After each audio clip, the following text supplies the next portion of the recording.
What's up, everybody? Rick here at Bear Forex, and today is Friday, August 21st, 2020.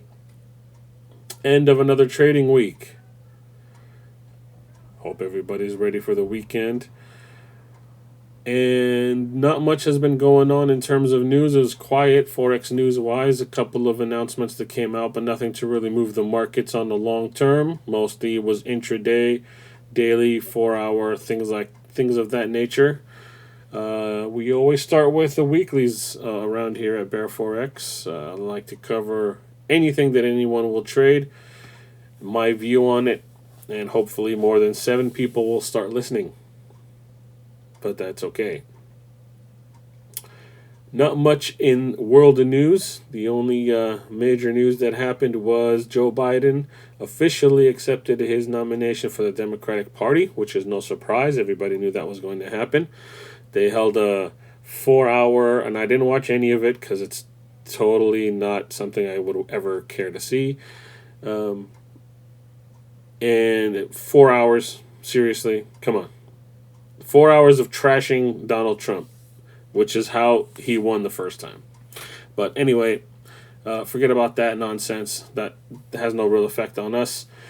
So we're going to go ahead and start with the weekly charts, which unfortunately have been rather quiet, but you guys are used to that by now. Check one, check one, check one, check one.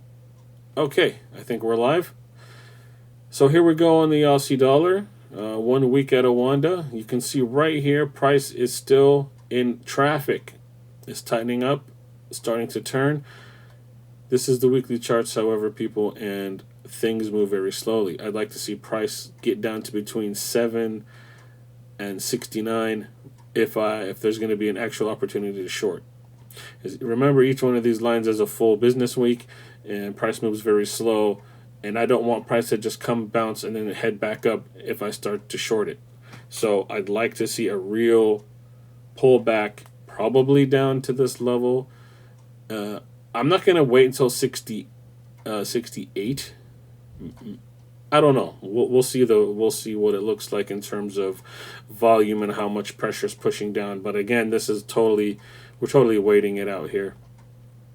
Moving on the Euro USD, it's still doing the same thing, kind of looking like the Aussie dollar where it's spiking upwards and starting to give up. Price has got to come down. I got to see it around 116 before I can even consider it. Not much going on here. Pound dollar, just stagnant as all hell, just doing nothing. This long spike though is very nice. I thought when midweek on Tuesday I was like, oh, here it's going up, but it looks like it's weakening again, which is a good sign because I want to see it head down to around 28 before I can seriously consider shorting that. So that's a very good sign that this is going to come back down. This will be the second time. 1, 2. I guess you can also call this one, but I like how this looks. It's more, yeah, that looks good to me. But anyway, there's nothing happening here. NZD, nothing yet. Getting close, though, I must say. I'm liking how it's turning. It is struggling at the 65 level. I want to see it down here around 64 because after this, it looks like a pretty good free fall down. So this is what we're waiting for. This is a possibility. I'd like to see it under 64.50, but I'd like to see it, 64.50 is probably a good level. I know this is a strong level here at 64, but next week I'd like to see it close under 64.50. That'll give me better hope that we may have an entry in the next week or so. US CAD is still sliding. I am kicking myself, but there's no way to get back in it now. So, I'm just going to have to wait for that to turn around. Not much else going on there. Swissy hitting some traffic here. You can see prices starting to turn back up, but I don't see any entry on there until probably around the 93 mark, maybe. Price is going to have to So and at that point too, that would only be me trying to scalp a weekly buyback because I still am biased to the downside. I don't think it would go for too much longer, but I'd like to see I'd like to see price head back up a little bit. Wait and see. And finally, for the weeklies, we have the USD JPY. I'm still on the possibility, but you can see price spiked down and it went back about 50%. Not a good sign.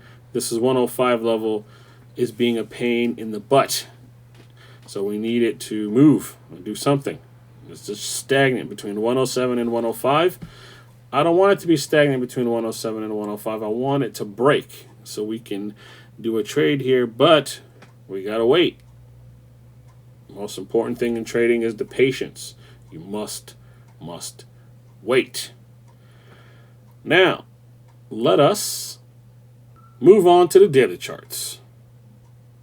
And here we go on the Aussie dollar, where right now nothing is happening. I don't like all this traffic here. It's been just kind of spiking around. Looking at next week's news, I don't really see anything that'll move it. So, I'm just holding off on that. Euro USD, however, is a different story. I've decided to take a short. This is a high-risk short. It's high risk for two reasons. One, it's on a Friday over the weekend. And two, it is counter trend. However, with all this traffic, I'm trying to take advantage of price spiking down and testing the 1700 level one more time. So we'll see what happens. My short was at 17970. My profit target is at 17000, and I have a stop at 1.19000. So again, this is a high risk trade. I'm using basically waiting to see if price will spike down and tap one more time around the 17000 level. High risk counter trend, but it is a trade nonetheless. Same thing with the pound dollar. The pound dollar, I'm looking for a break because I don't think it's going to go any higher. So I'm going to try to take advantage of price breaking on Monday or Tuesday, looking at next week's news. There might be some opportunities there. Price has tried 1, 2, 3, 4 times to get up to 133, and it hasn't. So that's where my stop is, and I decided to short it, and I got filled at 130,898. And I'm looking for a price target of 1.2900. Whether or not it'll reach that, I don't know, but anywhere along the line, and I will be able to snag some profit on the way down. High risk trade, counter trend, and over the weekend, same as the euro dollar. Moving on to the New Zealand dollar. Nothing doing right now. It's traffic once again. I'd like to see price break under the 65 maybe, and that would be good. We'll have to wait to see what happens next week. US CAD, still on the slide. You can see here it's been sliding around for the past couple of weeks, but this traffic jam here seems to be the theme of the US CAD. 1, 2, 3 days. 1, 2, 3, fourth day. All this traffic right around 3150. I am looking to go long on this one next week. Hopefully there'll be some good news, breaking the news. It does look like it's going to bounce up to the upside, but there's a lot of traffic, a lot of indecision in between these two candles. It's only 132.50 to 131.50. 100 pip range is not much, and it's just bouncing along, not knowing what it wants to do. USD Swiss. It's been a minute, but I'm taking a shot. Again, this is a high-risk trade. For the same reasons, it's over the weekend and it's counter trend. However, just like the Euro USD, I'm taking a shot thinking price may come up to try to test the 92 level again. Once, twice is third time the charm. So, high risk trade, waiting to see if price will come and reach that. Hopefully it will do so. I have no idea, but it could. And that's the whole thing. Scientific wild ass guess, ladies and gentlemen. USD JPY is up next. The pair I love to hate, where it won't make a fucking decision on where it wants to go.